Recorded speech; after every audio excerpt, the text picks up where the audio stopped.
En este capítulo voy a enseñaros cómo he conseguido reparar este Renault Clio 2, el cual supuestamente tenía un problema bastante grave con el tema de los inyectores, que al final acabó derivando en un problema en el turbo, en la EGR y en el cableado eléctrico, más que en esos inyectores, pero como digo, al principio pensábamos que era de esos inyectores, puesto que es lo que nos habían dicho. Sin duda, toda una sorpresa.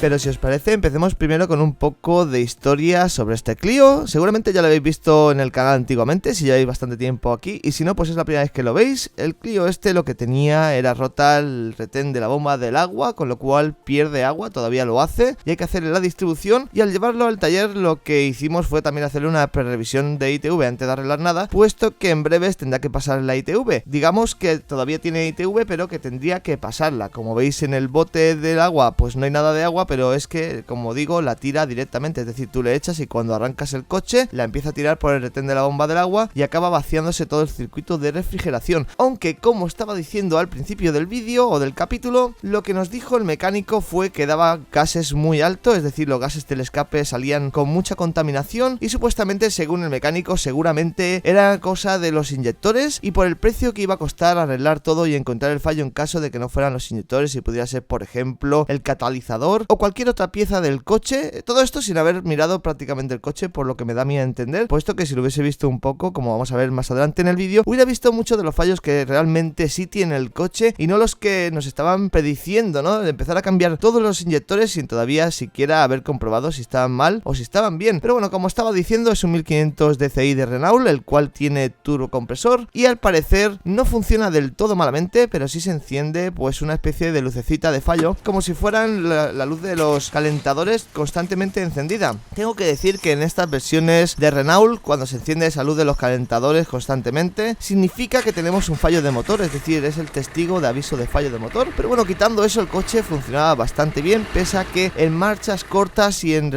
revoluciones bajas teníamos poca fuerza. Pero bueno, como digo, pues dentro de lo que cabe, si no eres experto en mecánica, seguramente no te hubieras dado ni cuenta, ya que yo mismo, sabiendo bastante de coches, pues tampoco me había dado cuenta de que el coche estaba funcionando mal. Pensaba que así era como funcionaba siempre y eso es lo que creíamos. Aparte, tenía otra cosa peculiar, y es que cuando el coche se calentaba, la luz de fallo o de error se quitaba. Esto nos puede servir para que, si tenéis un coche similar, podáis saber si os está fallando la EGR o el turbocompresor y de esa forma poder diagnosticar este tipo de fallo que vamos a ver a continuación en todo este vídeo. Muy buenas y bienvenidos a Final Fix.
Yo creo que ni siquiera levantaron la tapa del filtro, puesto que al levantarla ya empiezo a ver bridas y chapuzas hechas aquí debajo, que no sé quién las habrá hecho, pero sin duda es una barbaridad coger un tubo de presión del turbo con bridas, puesto que al final esos tubos tienen que ir bien encajados y tienen que sellar bien, ya que si no el turbo no va a funcionar correctamente. Por otra parte, hay que revisar bien el sensor de presión del turbo, que es este aparatito de color negro que hay aquí con un tubo de vacío. Y lo siguiente a desmontar sería la válvula EGR, que es ese cacharrito de color plateado por por donde conecta este cable que estamos viendo en pantalla, el cual, como digo, tiene 3 tornillos y es muy fácil de sacar, pero hay que tener cuidado puesto que tiene una arandela y no queremos que se pierda por ningún sitio.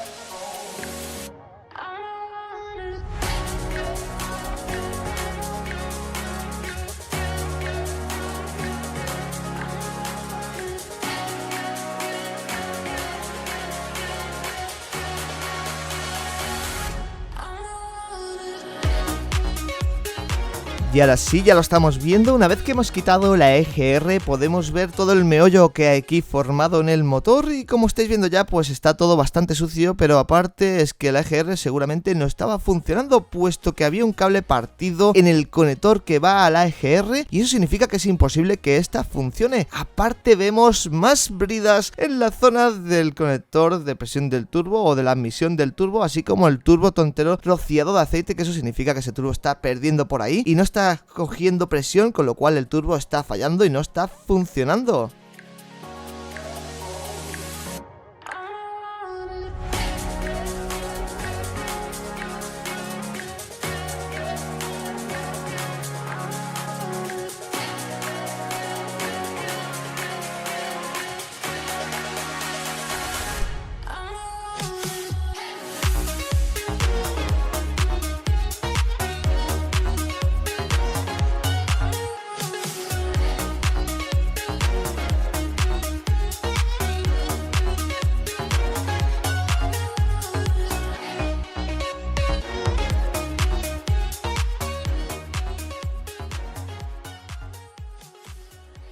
Sin duda, empezar a desmontar cosas en este coche no han parado de ser sorpresas, y es que cuando ya conseguí quitar el tubo de presión del turbo, vi que una de las juntas estaba totalmente destruida y estaba como arrugada y partida, y por ahí estaba perdiendo, y supongo que lo de las bridas sería pues para intentar que no perdiese o similar, o hacer el apaño durante un corto periodo de tiempo, pero es que eso así no se hace, compras las juntas nuevas que valen muy baratas y entonces te queda perfecto, como veremos más adelante en el vídeo. Pero bueno, volviendo al tema, estoy aquí mostrándoos un poco cómo está todo el tema del turbo y todo el tema de la zona de la EGR. Disculpadme un poco por los planos, ya que sé que no son los mejores, pero es que con mi cámara tan grande es imposible meterla ahí dentro, así que hice lo que pude, pero ya estáis viendo que todo lo que es el tema de la EGR y el turbo está bastante aceitoso, pero no está lleno de costras ni está taponado, con lo cual es una buena señal, es decir, que al menos cuando se limpie todo bien e intentemos arreglar tanto la EGR como si hay que tocar algo del turbo también arreglarlo, significa que seguramente el coche va a funcionar bastante mejor de lo que lo hacía y probablemente o posiblemente no esté fallando ni los calentadores ni los inyectores y simplemente sea el destrozo este que había aquí formado, chapuza tras chapuza, que seguramente, como digo, pues va a ser eso más que otra cosa, ya que pinta muy bien a qué es eso. Para limpiar todo esto, mi consejo es que tapéis la boca del turbo, desengrasante,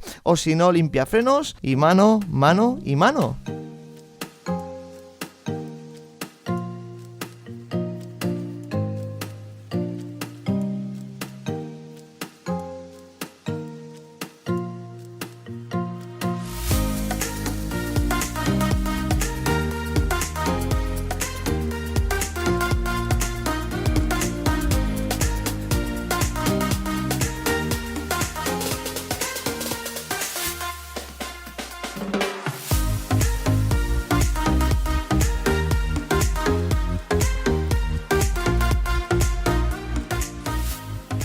Apenas un poco de limpiafrenos y unas cuantas vueltas de brocha y de trapitos, ya veis que queda bastante mejor. Tengo que aclararos que no tiene que quedar perfecto, puesto que esto al final pertenece a la recirculación de gases que sobran del escape, etcétera, y al final se va a volver a poner todo negro, así que no os preocupéis si que no queda 100% como nuevo, puesto que da igual, ya que cuando hagáis, por ejemplo, 30 o 50 kilómetros va a volver a estar todo negro y todo ensuciado, así que no os esmeréis tampoco tanto. Para limpiar la EGR, como ya estáis viendo, simplemente limpiafrenos y más brochita.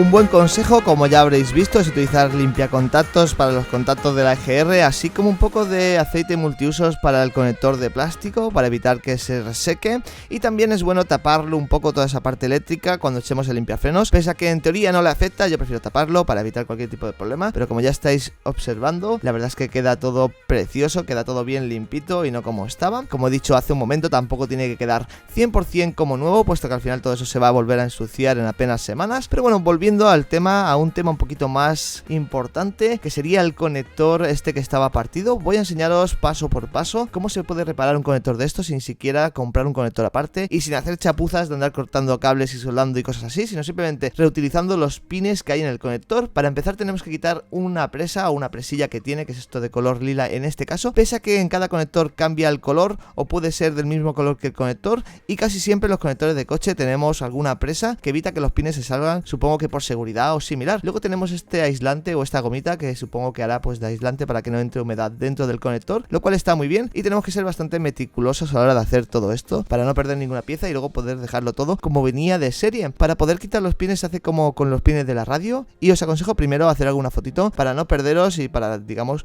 no equivocaros a la hora de volver a poner el cable o los cables que quitéis. Como estáis viendo, como decía, el pin es como los de la radio, es decir, simplemente metemos el alfiler, pinchamos en los pines de los lados para que él salga solo y saldrá solo, es decir, bueno, solo acompañándolo con el dedo, pero que no tendremos que hacer fuerza. Si tenemos que hacer mucha fuerza significa que no lo estamos haciendo bien y que hay que meter más el alfiler hacia adentro para que se doblen esos pines de seguridad que trae de retención. Y luego lo que vamos a hacer va a ser quitar esa gomita protectora o esa gomita que sirve pues para que no entre humedad dentro, y para ello lo que hago es quitar simplemente la crimpada que hay o los trocitos estos de alambre que están doblados. Después introduzco esa gomita en el cable nuevo o en el cable que hay que vamos después a soldar en el conector, y luego lo que hago es pelar ambas partes de los cables, es decir, el que estaba viejo con el pin, con el conector, sin descrimpar, puesto que si lo quitamos el crimpado, digamos, si intentamos quitar ese crimpado, seguramente luego no vamos a poder reutilizar este pin. También todo esto se puede hacer, por ejemplo, comprando por eBay o similar pines nuevos y rehaciendo el conector, pero yo en mi caso pues no lo he hecho, no lo he comprado así, puesto que creo que es más sencillo y más útil hacer el tutorial de esta forma, ya que el que quiera comprarse el conector sabe seguramente cómo se puede crimpar ese conector nuevo, que al fin y al cabo crimpar es muy fácil, pero rehacer o reparar o restaurar un conector no es tan fácil, y creo que es bastante curioso de ver y de aprender a hacerlo. Luego, como veis, simplemente pues la gomita la meto hacia adentro donde estaría antes crimpada, dejando eso sí un poco de cable pelado junto al pin, junto al otro cable que quedaba en el pin, para poder después, como ya estáis viendo en pantalla, como proceder a soldarlo y de esa forma crear la unión que va a unir el cable con el pin y que va a quedar todo perfecto. No os olvidéis, después de hacer esto, si lo estáis haciendo o lo vais a hacer, de los seguros que tiene, las patitas de seguro que tiene, volver a doblarlas hacia afuera, ya que si no, cuando la metamos en el conector no va a retener el pin y se va a salir. Esto, como he dicho hace un momento, es totalmente igual que en el caso de las radios o que cualquier tipo de pin de lo que sea, puesto que al final el sistema siempre funciona igual, ya sea en el coche, en el ordenador o donde sea. Así que si os parece, voy a continuar con el cableado y a ver si lo dejo como si fuera nuevo.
Seguramente os estáis fijando que estoy utilizando una cinta de tela para cubrir toda esta parte del cableado y pensaréis que esa cinta se puede quemar. Y es que esta cinta de tela es ignífuga, es de la marca Tesa, digo la marca porque es la única marca que he encontrado que lo hace. Si conocéis otra, podéis ponérmelo en los comentarios, así como el link para que yo también pueda verla y comprarla si es más barata, o si no es más barata, pues al menos ver cómo es. Pero bueno, como estábamos diciendo hace un momento, si os parece, seguimos con el cableado que está todo destruido y me apetece que esté perfecto.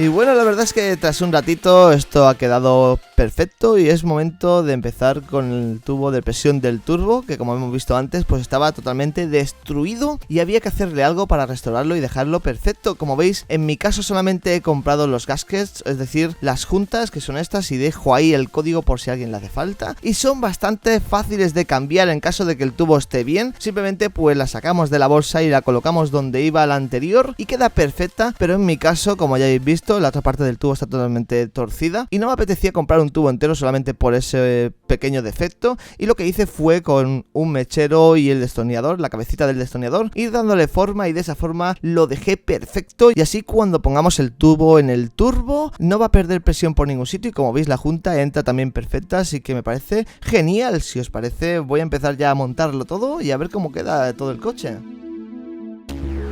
Was it worth $1,000 a day? Contact us today or see your travel agent. Boy, have we got a vacation for you. Details will be given about what to do, when to do it, and how.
Sin duda, cuando el trabajo está bien realizado, la verdad es que se ve genial, y aparte seguramente tiene que funcionar genial, o eso es lo que espero, ya que todavía no lo he podido probar. Lo probaremos ahora mismo, un poquito más adelante en el vídeo, pero sin duda la verdad es que ha quedado mucho mejor de lo que se veía y mucho mejor de lo que estaba. Aparte de que ahora sí que están todos los cables bien conectados, ese tubo de presión del turbo ya no está escapado, con lo cual el turbo tiene que soplar perfectamente y tiene que funcionar como un turbocompresor de verdad y no como antes, que directamente seguramente pues el turbo ni se notaba, y yo pues no lo sabía. Al encender el coche, como ya estáis viendo, también le cambia bastante el sonido. No sé si a lo mejor en cámara se va a poder apreciar realmente, pero en persona, digamos, el coche sonaba bastante más redondito, bastante mejor, y no como al principio que hacía como taca taca taca taca taca taca taca y se meneaba todo entero. Y la verdad es que ahora pues cuando aceleras incluso acelera mejor también, y cuando está en marcha, cuando lo estás usando, se nota que ahora sí sopla el turbo y que va el coche divino. Eso sí, el problema de haber hecho esto y haber reparado la EGR así como los tubos de presión del turbo son que hasta que no echemos un limpia humos o un eliminador de humos, el coche va a estar echando una humareda bestial, puesto que al final es diésel y ha tenido una mala combustión durante un tiempo, o el tiempo que estuviese roto, y como veis pues contamina muchísimo. Para evitar esto tendríamos que utilizar, como digo, pues un quitahumos o un antihumos que simplemente se echa en el depósito, y luego después de ese uso queda perfecto. Así que ya sabéis, espero que os haya gustado el vídeo, nos vemos la semana que viene, un saludito y venga, hasta luego.